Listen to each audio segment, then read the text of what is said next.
ബെത്ലഹേം കുടുംബ യൂണിറ്റ് നമ്മുടെ Onam clash മൂവീസിന്റെ second entry. പ്രേമലുവിന് ശേഷം ഗിരീഷ് ഷേഡി ആൻഡ് കിരൺ ജോഷി വീണ്ടും ഭാവന സ്റ്റുഡിയോസിന്റെ ഒപ്പം ടീമപ്പ് ചെയ്തിട്ട് ഇറക്കുന്ന ഏറ്റവും ലേറ്റസ്റ്റ് റൊമാൻറ്റിക് കോമഡി മൂവിയാണ് ബെത്ലഹേം കുടുംബ യൂണിറ്റ്. ആൻഡ് ഫോർ മീ എനിക്ക് തോന്നിയത് എന്താണെന്ന് വെച്ച് കഴിഞ്ഞാൽ it's A very light hearted, ഭയങ്കര ചാമിങ്, ഭയങ്കര ഒരു ഫീൽ ഗുഡ് മൂവി ആയിട്ടാണ് എനിക്ക് തോന്നിയത്. ഈ മൂവിയും വിശ്വനാഥ സൺസിനെ പോലെ തന്നെ ഒരു ഏജ് ഗ്യാപ്പ് റൊമാൻസിനെ കുറിച്ച് തന്നെയാണ് സംസാരിക്കുന്നത്. ഈ മര്യാദയ്ക്ക് എടുത്തില്ലെങ്കിൽ ഈ ഏജ് ഗ്യാപ്പ് റൊമാൻസ് എന്ന് പറയുന്ന സാധനം ഭയങ്കര ഓക്വേർഡ് ആയിട്ട് പോകേണ്ട ഒരു പരിപാടിയാണ്. ബട്ട് ഇതിന്റെ സ്ക്രിപ്റ്റ് ഭയങ്കര ഇന്നസെന്റ് ആയിട്ടും മെച്ചുവർ ആയിട്ടും ആണ് ഈ ഒരു എന്താ പറയാ ഈ ഒരു ടോപ്പിക്കിനെ ഡീൽ ചെയ്യുന്നത്. എനിക്ക് ഇതിൽ ഭയങ്കരമായിട്ട് ഇഷ്ടപ്പെട്ടത് നിവിൻ പോളി ആൻഡ് മമിത ബൈജുയുടെ ആ ഒരു കെമിസ്ട്രി. ഇതിൻ്റെ അകത്ത് നിവിൻ പോളിയുടെ ആ ഒരു ബോയ് നെക്സ്റ്റ് ഡോർ ചാം ഭയങ്കര നൈസ് ആയിട്ടാണ് ഈ മൂവിയുടെ ഹെൽപ്പ് ചെയ്തിരിക്കുന്നത്. മമിത ബൈജു നല്ല രീതിയിലാണ് ഈ റോൾ ഹാൻഡിൽ ചെയ്തിരിക്കുന്നത്. പിന്നെ എനിക്ക് ഇതിൻ്റെ അകത്ത് ഇഷ്ടപ്പെട്ട ഒരു കാര്യം എന്താന്ന് വെച്ച് കഴിഞ്ഞാൽ ഗിരീഷ് ഷേഡി ഇതിൻ്റെ അകത്ത് കൊണ്ടുവന്നിരിക്കുന്ന ആ ഒരു സിറ്റുവേഷണൽ കോമഡി പരിപാടികൾ ഭയങ്കര നല്ല മൊമെന്റ്സ് ആണ് ഈ മൂവിയുടെ അകത്ത് വന്നുകൊണ്ടിരുന്നത്. ഭയങ്കര നൈസ് ആയിട്ടുള്ള സിറ്റുവേഷണൽ കോമഡീസ്, പല റെഫറൻസ് കോമഡീസ് ഭയങ്കര നൈസ് ആയിട്ടാണ് എനിക്ക് തോന്നിയത്.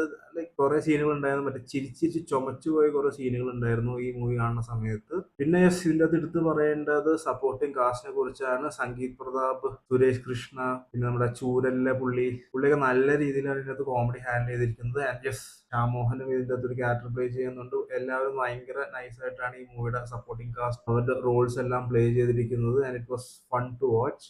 And just special mention goes to Roshan Chan versus Glixen. പിന്നെ ഇതിൻ്റെ അകത്ത് എടുത്തു പറയേണ്ടത് ഈ മൂവിയുടെ സിനിമാറ്റോഗ്രാഫിയാണ്, ഹാൻഡിൽഡ് ബൈ അജ്മൽ സാബു. ഭയങ്കര കുറെ നല്ല ഷോർട്സും കാര്യങ്ങളൊക്കെയാണ് ഈ മൂവിയുടെ അകത്തുള്ളത്. ഇതായിട്ട് എടുത്തു പറയേണ്ടത് എഡിറ്ററാണ്. The editing is done by Akash Joseph. പുള്ളി തന്നെയാണ് പ്രേമലൂടെയും എഡിറ്റിംഗ്. ഈ മൂവിയുടെ അകത്താണെങ്കിൽ ഭയങ്കര നൈസ് കുറെ ട്രാൻസിഷൻ ഷോർട്സും കാര്യങ്ങളൊക്കെ ഉണ്ട്. ആൻഡ് യെസ്, വിഷ്ണു വിജയുടെ ബ്രീസി ബാക്ക്ഗ്രൗണ്ട് സ്കോർസ് ഭയങ്കര, അതിന്റെ ടെക്നിക്കൽ ക്വാളിറ്റി പറയാനില്ല, ഇറ്റ് വാസ് ടോപ്പ് നോച്ച്. എൻ്റെ അടുത്ത് പലരും പറഞ്ഞു ഇതിൻ്റെ അകത്ത് ഈ മൂവി ഭയങ്കര കുറച്ച് ലാഗിഷ് ആയിട്ട് തോന്നി, പല സീനുകളും വലിച്ചു നീട്ടിയ പോലെ തോന്നി. But to be honest personally എനിക്ക് അങ്ങനെയൊന്നും തോന്നിയില്ല. To me it was like എന്താ പറയാ, ആ ഒരു കുറെ മൊമെന്റ്സിനെ കാണിക്കുന്നത് ഭയങ്കര നല്ല രീതിയിലാണ് മൊമെന്റ്സ് കാണിക്കുകയാണ് എനിക്ക് തോന്നിയത്. എനിക്ക് ആ ഒരു എന്താ പറയുക ലാഗ് എന്നൊരു പരിപാടി എനിക്ക് തോന്നിയില്ല.